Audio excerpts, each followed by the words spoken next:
السلام عليكم ورحمة الله وبركاته.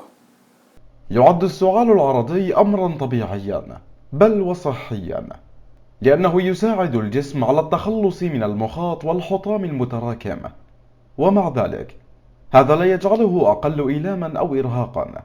والأسباب الأكثر شيوعا للسعال هي تهيج من مصادر مثل دخان السجائر أو الملوثات، الالتهابات البكتيرية مثل التهاب الشعب الهوائية أو التهاب الجيوب الأنفية، الحساسية، الأزمة، أمراض فيروسية مثل البرد أو الإنفلونزا.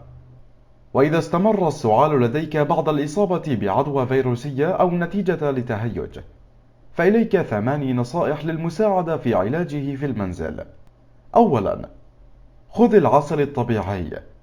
العسل شديد اللزوجة ويعمل بشكل مشابه لقطرة السعال، وعندما يتم تناوله فإنه يغلف بطانة الحلق، مما يخفف من الألم أو الحكة. ومعظم أنواع العسل التي تمت دراستها للاستخدام في السعال هي العسل الداكن، مثل عسل الحبة السوداء. بالإضافة إلى ذلك، يحتوي العسل أيضا على خصائص مضادة للالتهابات، ومضادة للأكسدة، ومضادة للبكتيريا، والتي قد تساهم في تأثيره المريح. وتساعد هذه الخصائص في محاربة الالتهابات. ويمكن أن تعزز جهاز المناعة لديك. كما يمكنك تناول العسل الطبيعي وإضافته إلى الشاي الدافئ، قد يزيد من تأثيره المهدئ على الحلق. ثانيا، الغرغرة بالمياه المالحة. تساعد الغرغرة بالماء المالح على قتل البكتيريا وتليين المخاط في الحلق، ويساعد تفريغ المخاط في الحلق على تنظيف الجيوب الأنفية والتخلص من السعال بشكل أسرع. ويمكن أن تساعد الغرغرة بالمياه المالحة أيضا في تقليل التورم والتهيج الناجم عن السعال المستمر. وعلى الرغم من أن معظم الناس يفضلون الغرغرة بالمياه المالحة الدافئة، إلا أن الماء البارد قد يكون له نفس التأثير المريح للسعال. ثالثا، الزنجبيل.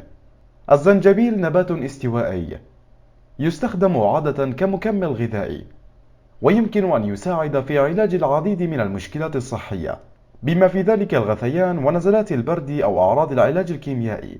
ومثل العسل، تحتوي المركبات النشطة بيولوجيا في الزنجبيل على خصائص مضادة للأكسدة، ومضادة للميكروبات، ومضادة للالتهابات. ويتميز الزنجبيل أيضا بطعمه الحار الذي يحفز إنتاج اللعاب، ويمكن أن يساعد في تحسين جفاف الفم أو الحلق. ويستهلك معظم الناس الزنجبيل عن طريق جذر الزنجبيل الطازج أو الجاف. ومع ذلك يمكنك أيضا تناوله كمكمل غذائي. ولمزيد من قدرات تخفيف السعال، جرب إضافة الزنجبيل والعسل إلى الشاي. رابعا، استنشق البخار. يساعد استنشاق البخار في تخفيف احتقان الأنف، وهذا سيجعل نفخ أنفك أسهل. وإذا كنت تعاني من التنقيط الأنفي الخلفي، قم بإفراز المخاط المتراكم في الحلق. ونظرا لأن البخار يمكن أن يرطب الحلق الملتهب، فقد يخفف الألم أيضا. وللراحة المؤقتة، حاول استنشاق البخار من إناء من الماء المغلي. بمجرد أن يبدأ الماء في إنتاج البخار، ارفعه عن الموقد وضع وجهك فوقه. وضع منشفة على رأسك للمساعدة في حبس البخار، لكن احذر من الاقتراب أكثر من اللازم، وإلا قد تحرق وجهك.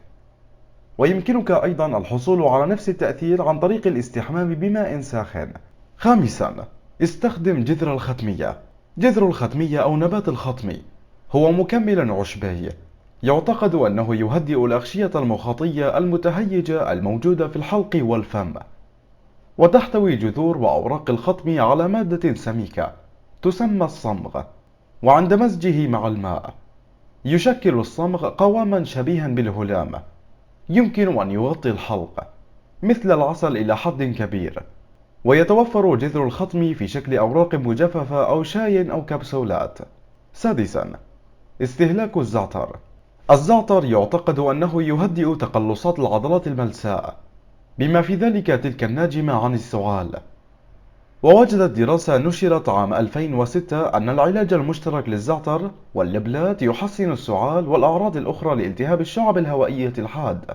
ولتخفيف السعال، يمكن تناول الزعتر في شاي أعشاب أو على شكل مكملات. سابعا، اشرب الماء.